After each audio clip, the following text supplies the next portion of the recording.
Assalamualaikum warahmatullahi wabarakatuh, teman-teman gaskan dia. Kali ini saya sangat apa ya? Saya sangat bergembira karena bisa menginterview langsung salah satu pengurus Esko PSSI periode saat ini dan juga sudah saya anggap sebagai bapak sepak bola Indonesia. Dan saya sudah bersama dengan Bapak Haji Haruna Sumitro. Assalamualaikum. Salam. Waduh, nih kalau saya sama Pak Haruna nih ada bahasa Indonesia, ada bahasa Jawanya pasti. Ini kabar ya Pak? Alhamdulillah sehat. Alhamdulillah. Yang penting semangat sehat. Amin, amin, amin, amin. Nah ini, waduh, ini pasti hanya ada di channel Hamka Story 23 nih. Yang lain tidak agak susah untuk mewawancarai anggota ataupun pengurus dari Esko PSSI, dan ini saya sangat berbangga ya bisa langsung live bersama Bapak Haruna Sumitro. Nah, apa kabar Pak yo? Sehat-sehat ya Pak yo? Keluarga. Alhamdulillah. Alhamdulillah. Nah, banyak nih Pak ya, banyak yang belum tahu kisah dari Pak Haruna ini kok bisa terjun di dunia sepak bola, dan itu mulai di tahun berapa Pak? Ya, kalau suka sepak bola sejak kecil, cuman ngurusi sebagai pengurus sepak bola ya terhitung saya manajer Persebaya tahun 2003 ketika kamu jadi pemainnya itu waktu Oh itu. saya Pak ya.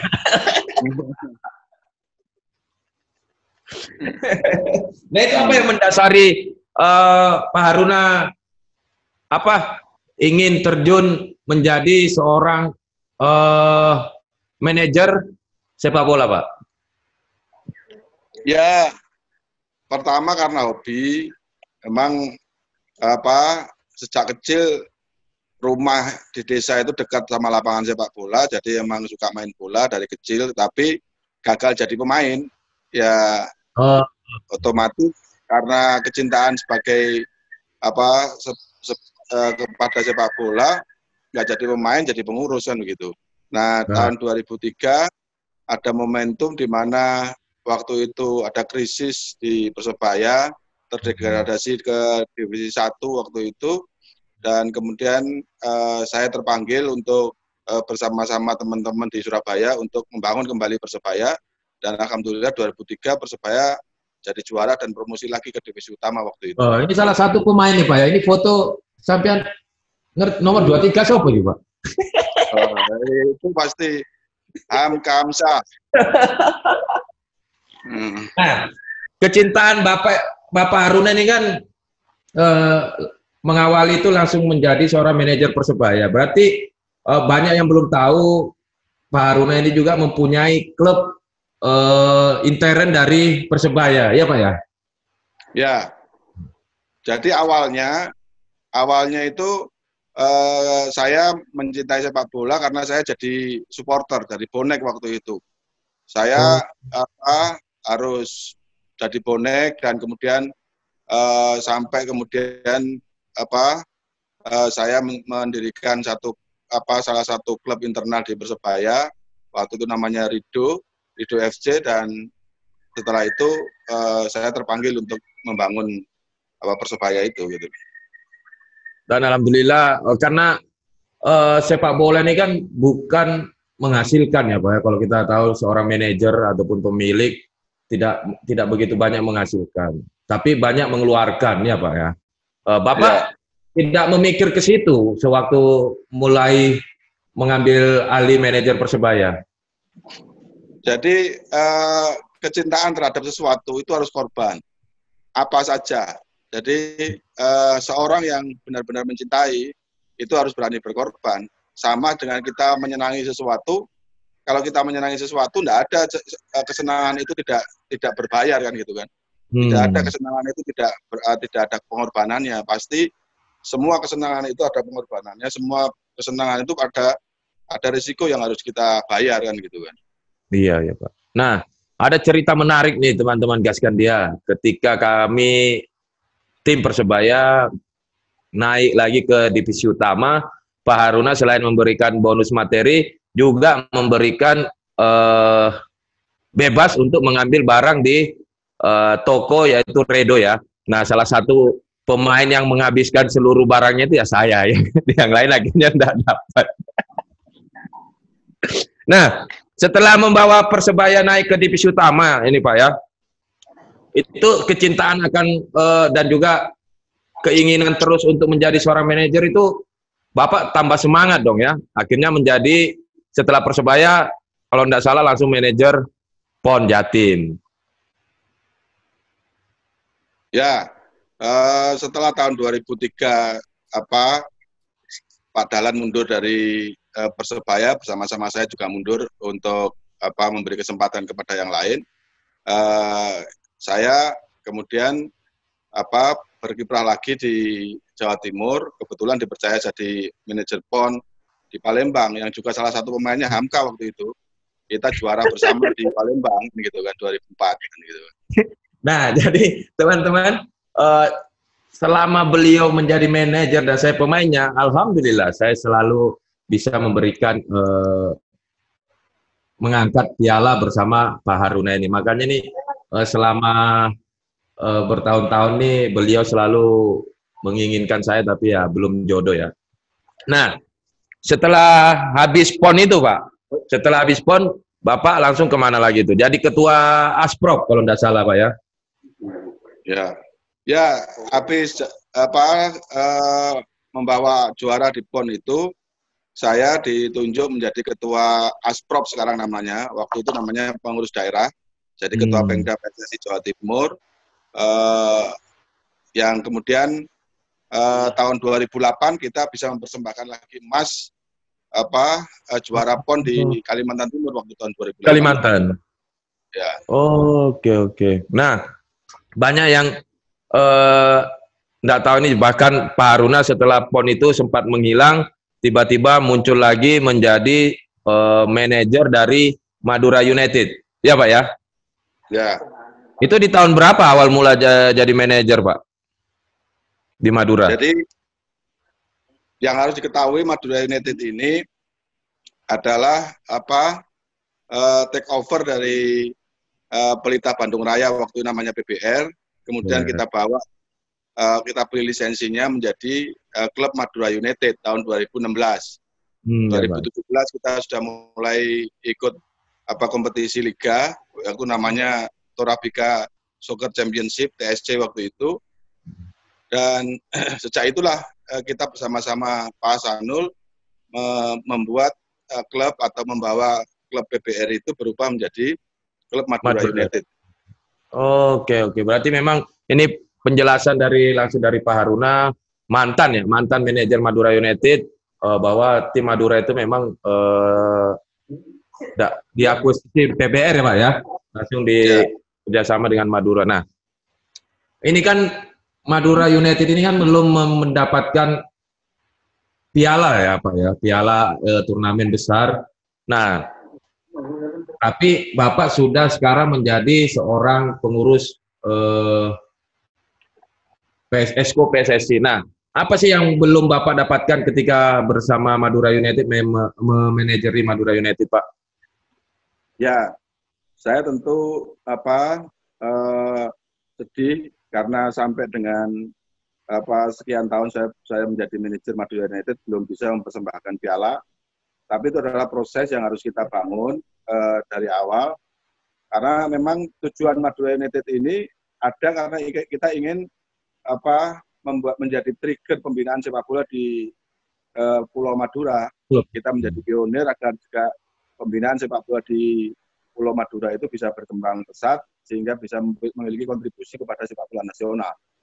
Nah, kalaupun hari ini kita belum mampu untuk mempersembahkan piala, itu adalah sebuah proses yang harus kita lewati bersama untuk kita capai ke sana. Meskipun upaya-upaya itu Madura nyaris-nyaris terus juara. Setiap tahun Madura itu nyaris-nyaris saja kan gitu. Iya, betul. Nah, berarti niat Bapak ini untuk memajukan sepak bola khususnya Madura, di mana ingin mengangkat bibit-bibit yang asli putra daerah ya Pak ya.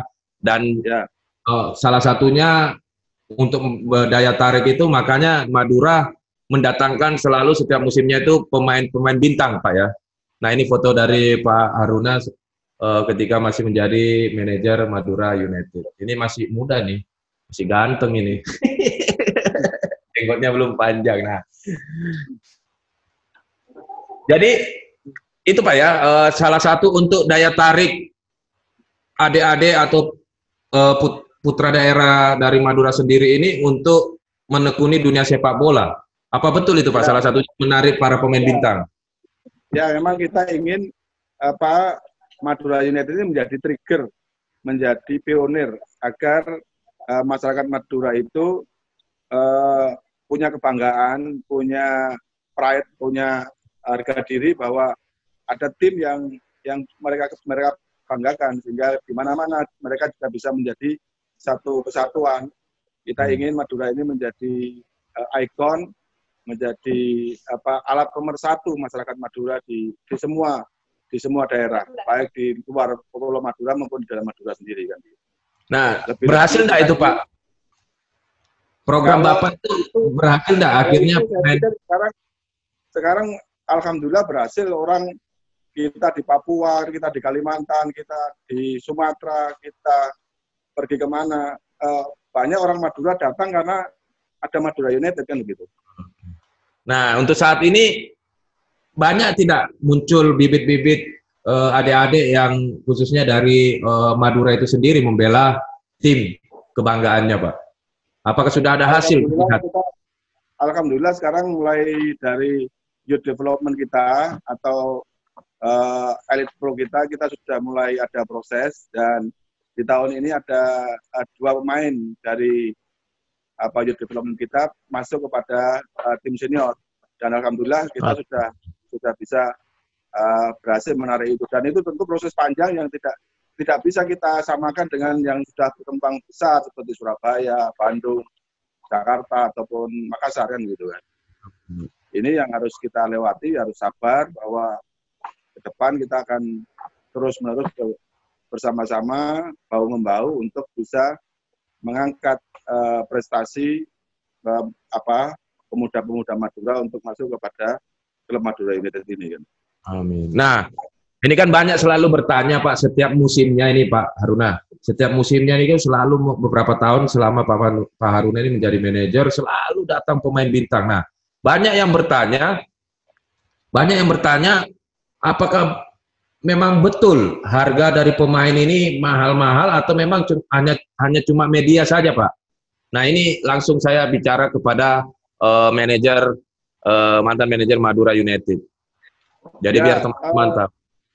Salah satu daya tarik yang harus kita tarik agar Madura ini menarik kepada oleh masyarakat, tentu kita kuncinya pada pemain. Nah, harga yang harus kita bayar tentu kita harus datangkan pemain-pemain bintang, pemain-pemain yang levelnya lebih tinggi. Ya, nasional. Kita datangkan pemain yang dari Liga Inggris, bertanding, beberapa pemain yang kita ada di jajaran Madura sejak tahun 2017 sampai dengan hari ini. Kita ingin itu menjadi ikon untuk menarik perhatian masyarakat kepada Madura United. Tanpa itu kita tidak bisa, karena artisnya sepak bola itu kan pemain. Kalau tidak punya artis yang bagus kan tidak menarik kan begitu kan. Betul. Nah, sekian banyak pemain bintang yang Pak Haruna dan Pak Aksanul selaku Presiden Madura United, hanya satu nih. Siapa nih Pak yang belum kesampaian Bapak kontrak? Iya, Hamka itu bohong terus. Hamka itu raja PHP. Tapi, nah ini banyak yang tidak tahu ya teman-teman. Jadi saya dengan Pak Haruna ini sudah menganggap beliau ini bapak saya, karena saya juga bersama beliau ini dari tahun 2003 sebelum saya hijrah ke Persik Kediri bersama Pak Iwan Budianto. Jadi semua mantan manajer, mau itu Nabil, mau itu Pak Rusdi Maswi dari Persipura, Pak Rudi Widodo, terus Pak Suroso, Pak siapa lagi, Pak Manila. Jadi semua itu saya anggap orang tua bagi saya, karena setiap saya membela tim saya selalu anggap inilah orang tua saya. Nah, Ini di Madura sudah selesai Pak ya. Nah, ini Bapak kan sebelum menjadi seorang pengurus Esko PSSI ini kan eh, Bapak masih menjadi seorang manajer Madura. Nah, di dalam nggak tahu itu statuta atau apa kan nggak boleh rangkap jabatan. Nah, berat nggak Bapak meninggalkan Madura United dan akhirnya memilih menjadi anggota Esko PSSI?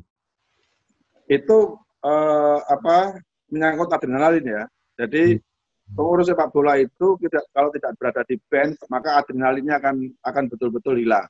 Nah, disitulah siksaan yang luar biasa bahwa meninggalkan tim pada saat pemain itu ataupun pada saat permainan sepak bola itu aktif, kita tentu tersiksa sekali. Karena itu tentu risiko yang harus kita bayar ketika kita memilih untuk berkarir di PSSI sebagai eksekutif komite, saya harus meninggalkan tim. Tapi yang harus dicatat adalah meninggalkan tim secara operasional, bukan meninggalkan klub. Kalau sebagai pengurus klub, kita tetap jadi pengurus klub. Nggak ada aturannya pengurus klub tidak boleh menjabat sebagai di dunia ini atau bahkan di Eropa ataupun di FIFA itu semua orang-orang aktif di federasinya atau di klubnya kan gitu kan. Jadi kalau saya sekarang masih sebagai pengurus klub meskipun secara operasional tidak di tim kan gitu kan. Nah ini teman-teman semua terbuka kita kan, yang belum paham, belum mengerti itu sudah ada dijawab langsung oleh Pak Haruna Sumitro selaku anggota Esko PSSI. Nah, apa sih yang mendasari Bapak sangat kuat itu ingin menjadi pengurus Esko PSSI? Nah, apa itu yang ingin Bapak lakukan untuk sepak bola? Nah, makanya kenapa Bapak ini memilih masuk ke jajaran PSSI? Apa sih landasannya itu, Pak? Ya, saya pernah jadi Esko PSSI ketika periode Pak Nurdin. Artinya semua karir di sepak bola itu saya sudah pernah. Tentu kalau kita berkiprah di tingkat nasional, kebijakan-kebijakan tentang sepak bola itu kan akan kita terlibat.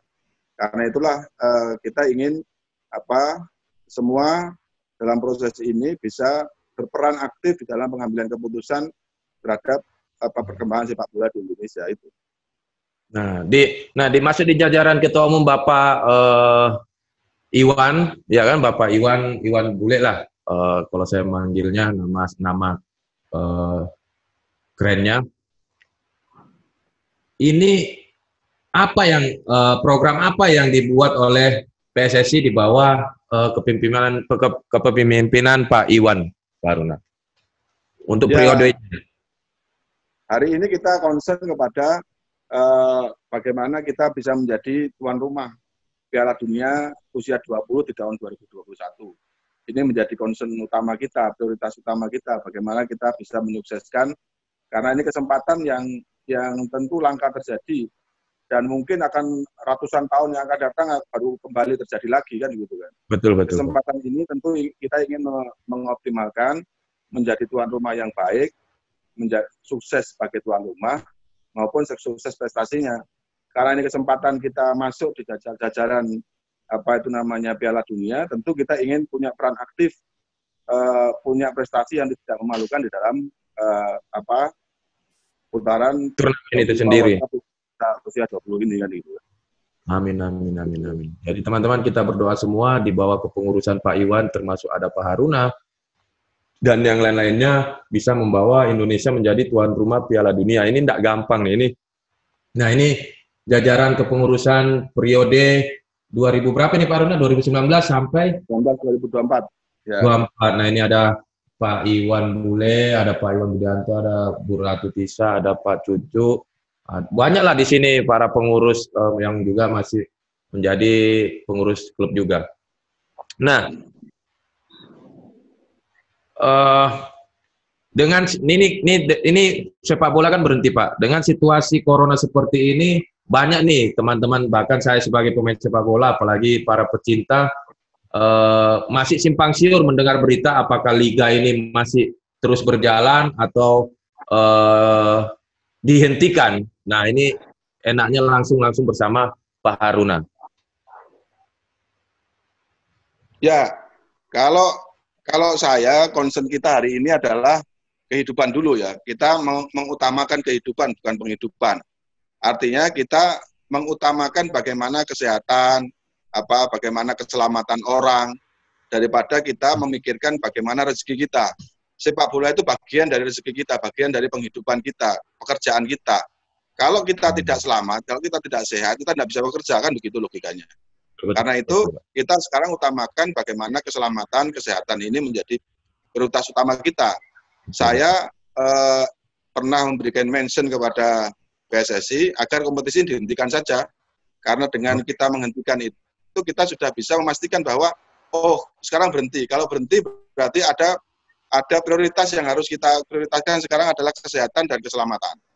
Nah, kalau itu sudah terjadi, kita kembali sehat, kita kembali selamat, untuk memikirkan pekerjaan itu akan bisa lebih konsentrasi daripada hari ini kita besok main atau tidak, besok jalan atau tidak, berhenti atau terus. Kalau saya katakan lebih baik kita putuskan berhenti dan kita proyeksikan tahun depan kita pasti kan gitu kan, daripada hari ini seperti kita mendengar tokek, sekali bunyi tokek, oh berhenti, besok lagi tokek, oh terus, berhenti, terus, nggak pasti kan gitu kan. Kalau saya ingin agar pemain dan semua pengurus ini punya kepastian bahwa kalau berhenti ya berarti kita persiapkan untuk tahun depan kan begitu. Tapi belum ada kepastian Pak ya, belum ada rapat Pak ya, masih. Kemarin kita sudah meeting karena PSSI sudah memutuskan dalam SK sebelumnya nomor 40 itu di mana kita tunggu status kedaruratan ini sampai tanggal 29 Mei. Maka setelah 29 Mei itulah kita akan putuskan apakah ini lanjut atau tergantung pemerintah. Kita ingin bahwa apapun keputusan pemerintah kita taat. Dan itu aja. Oke. Berarti menunggu sampai tanggal 29 Pak ya? Ya, menunggu tanggal 29 Mei ini seperti apa. Nah, target Bapak nih kan, ini pertanyaan terakhir nih. Target Bapak bersama pengurus, bersama ketua umum selama 5 tahun ya? 4 tahun apa 5 tahun Pak kalau periode PSSI? 4. Pengurus 4 tahun. 4. Nah, 4 tahun ini apa yang ingin didapatkan oleh prestasi apa yang ingin didapatkan oleh PSSI Pak selama 4 tahun ini bersama ketua umum dan wakil dan semua pengurusnya? Jadi memang sepak bola itu tidak bisa dipungkiri, tanpa prestasi apapun yang kita perbuat terhadap sepak bola ini bullshit semua. Jadi sehebat apapun kita membangun infrastruktur, sehebat apapun kita membangun kompetisi, tanpa sebuah prestasi tidak akan mungkin. Karena itu kita ingin bahu-membahu di periode ini kita punya prestasi yang bisa dibanggakan. Kita punya legasi atau punya peninggalan yang betul-betul bisa dikenang di periode-periode setelahnya. Dan itu momentum yang kita lihat adalah di hadapan mata kita ini adalah di Piala Dunia Usia 20 tahun 2021 nanti. Itu aja yang menjadi prioritas utama kita kan gitu.